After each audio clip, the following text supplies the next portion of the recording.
ಶ್ರೀ ಗುರುಭ್ಯೋ ನಮಃ. ಹರ ಓಂ. ಎಲ್ಲರೂ ಇತ್ತೀಚಿನ ದಿನಗಳಲ್ಲಿ ಮಕ್ಕಳು ಹೈಪರ್ ಆಕ್ಟಿವ್ ಆಗಿ ಹುಟ್ಟುತ್ತಿದ್ದಾರೆ. ಕಾರಣಾಂತರಗಳಿಂದ ಮಗುವಿನ ಜಾತಕದ ನಿರ್ಣಯದ ಪ್ರಕಾರವಾಗಿ ಮಗು ಹ್ಯಾಂಡಿಕ್ಯಾಪ್ಟ್ಗಳಾಗಿದೆ, ಮಗು ಅಸ್ವಸ್ಥ ಆಗಿದೆ, ಮಾನಸಿಕ ನರದೌರ್ಬಲ್ಯತೆಯಿಂದ ನಡೆದಿದೆ. ಇದಕ್ಕೆ ಕಾರಣ ಏನಪ್ಪ ಅಂತ ಹೇಳಿದ್ರೆ, ಒಂದು ಮಗು ಜನನವಾದ ಗ್ರಹಣ ದೋಷದಿಂದ ಏನಾರು ನರಳುತ್ತಿದ್ದರೆ, ಒಂದು ಚಂದ್ರಗ್ರಹಣದಿಂದ ಸೂರ್ಯಗ್ರಹಣದಿಂದ ಈ ಬಾಧಿತರಾಗಿದ್ದರೆ ಈ ಮಗುವಿನ ಜಾತಕದಲ್ಲಿ ಸಿಂಪಲ್ ಅಸ್ತ್ರ ಒಂದು ಏನ್ ಮಾಡ್ಬೇಕಪ್ಪ ಅಂತ ಹೇಳಿದ್ರೆ, ನಿರ್ಣಯದ ಅನುಪಾತದ ಪ್ರಕಾರವಾಗಿ ಒಂದು ಗ್ರಹಣ ಸಮಯದಲ್ಲಿ ಮನೆಯಲ್ಲಿ 4 ಪೀಠ ಕಳಸಗಳನ್ನು ಸ್ಥಾಪನೆ ಮಾಡ್ಕೊಳ್ಳಿ. ಪೀಠ ಕಳಸಗಳ ಸ್ಥಾಪನೆ ಆದ ತದನಂತರದಲ್ಲಿ ಅದರಲ್ಲಿ ಒಂದು ಅಷ್ಟದಿಕ್ಪಾಲಕ ಕಳಸವನ್ನು ಹೂಡ್ಕೊಳ್ಳಿ.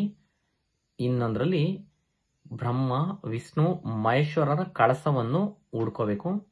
ಅದರಲ್ಲಿ ಆವಾಹನೆ ಮಾಡ್ಕೋಬೇಕು. ಅದಕ್ಕೆ ಆ ಮಗು ಜನನವಾದ ನಕ್ಷತ್ರ ಮತ್ತು ಆ ಮಗು ಸೂರ್ಯಗ್ರಹಣದಲ್ಲಾಗಿದೆಯೋ ಚಂದ್ರಗ್ರಹಣದಲ್ಲಾಗಿದೆಯೋ ತಿಳ್ಕೊಂಡು ಇದಕ್ಕೆ ಏನ್ ಶಾಂತಿ ಕರ್ಮ ಮಾಡ್ಕೋಬೇಕೋ ಆ ಅಧಿದೇವತೆ ಪ್ರತ್ಯಧಿದೇವತೆಗಳನ್ನ ಫಸ್ಟು ಆರಾಧಿಸ್ತಾ ಇಟ್ಕೊಂಡು ಆ ವಿಗ್ರಹಗಳನ್ನ ಚಿಕ್ಕದಾಗಿ ಬರೆಸ್ಕೋಬೇಕು. ಅಷ್ಟದಿಕ್ಪಾಲಕ ಒಂದು ಕಳಸಕ್ಕೆ ಆವಾಹನೆ ಮಾಡಿ ಬ್ರಹ್ಮ, ವಿಷ್ಣು, ಮಹೇಶ್ವರರನ್ನ ಇನ್ನು 3 ಕಳಸಗಳಿಗೂ ಆವಾಹನೆ ಮಾಡಿ ನಾವು ಯಥಾಪ್ರಕಾರ ಗ್ರಹಣ ಪ್ರಾರಂಭದ ಸಮಯದಲ್ಲಿ ಪೂರ್ವಭಿಮುಖವಾಗಿ ಕೂತ್ಕೋಬೇಕು. ಒಂದು ಕಳಸವನ್ನು ತಲೆ ಮೇಲೆ ಇಟ್ಕೊಂಡು ಇರೋ ಪ್ರಕಾರವಾಗಿ ಅಷ್ಟದಿಕ್ಪಾಲಕನಿಂದ ಪ್ರಾರಂಭ ಮಾಡಿ, ಅಷ್ಟದಿಕ್ಪಾಲಕ ಬ್ರಹ್ಮ, ವಿಷ್ಣು, ಮಹೇಶ್ವರರ ಕಳಸವನ್ನು ಹೂಡಿ, ತದನಂತರ ಲಾಸ್ಟ್ಗೆ ಅಷ್ಟದಿಕ್ಪಾಲಕ ಕಳಸವನ್ನು ತಲೆ ಮೇಲೆ ಇಟ್ಕೊಂಡು ಅಧಿದೇವತೆ ಪ್ರತ್ಯಧಿದೇವತೆಯನ್ನು ಆವಾಹನೆ ಮಾಡಿ ಆರಾಧಿಸಿ ಅದಕ್ಕೆ ಸೂಕ್ತಿಯನ್ನು ಕೊಟ್ಟ ತದನಂತರ ಆ ಕಳಸದ ಒಳಗಡೆ ನೀವೇನ್ ಮಾಡಬೇಕು, ಗೋರಂಚನ, ಸ್ಫಟಿಕ, ಪಂಚಗವ್ಯಗಳನ್ನು ಎಲ್ಲ ಕಳಸದಲ್ಲೂ ನೀವು ಪ್ರೋಕ್ಷಣೆ ಮಾಡ್ಕೋಬೇಕು.